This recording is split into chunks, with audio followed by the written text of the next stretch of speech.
الحلاقم أو اللوزتين هما عبارة عن غدد عندهم شكل ديال اللوزة وكيشكلوا جزء من المناعة ديال الإنسان. فحال ما كبروا يعني كاين الالتهاب، وهذا الالتهاب هو نوعان، إما عن طريق بكتيريا أو عن طريق فيروسات. بالنسبة للدور ديال الحلاقم فعندهم أهمية كبيرة بالأخص بالنسبة للطفل باش يكون المناعة ديالو، حيث أن الأنف والحنجرة هما المدخل ديال الجراثيم، والحلاقم كيكونوا الحاجز الأول كيخليو الجسم أنه يكون مناعة ضد هاد الجراثيم والميكروبات والمحاربة ديالهم.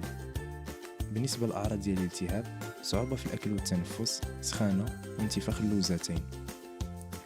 قبل ما نهضروا على الطريقة ديال العلاج نهضروا على واحد الخطأ اللي كيرتكبوه الأكثرية ديال الناس اللي هو استعمال المضادات الحيوية أو ما يسمى لي زونتيبيوتيك. كيف ما شرنا في البداية كاين جوج أنواع ديال الالتهاب، فيروسي اللي كيمثل نسبة ديال 80% واللي ما كيحتاجش مضادات حيوية، فقط مضاد للالتهاب أو دواء ديال السخانة. فقط 20% اللي بقات هي اللي كتكون بسبب البكتيريا واللي كتستدعي استعمال لي زونتيبيوتيك. في حالة استعمال المضادات الحيوية استعمال خاطئ أي في غياب التهاب بكتيري فإنه راه كتعطي البكتيريا باش دير واحد المناعة ضد المضاد الحيوي، وبالتالي ما غتبقاش حساسة عليه، يعني لا قدر الله تصاب الشخص بالتهاب بكتيري لي زونتيبيوتيك ما غتقضي والو. في حالة وجود أعراض ديال الحلاقم أحسن حل هو التوجه للطبيب ديال الحمى أو طبيب عام من أجل التشخيص مع احترام المدة ديال العلاج.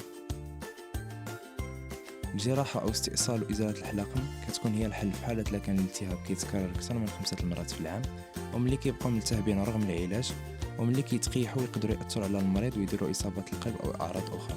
بالنسبة للوقاية، الابتعاد من الأشخاص المصابين وعدم استعمال الأدوات اللي كيستعملوا، وغسل اليدين بانتظام والحرص على النظافة.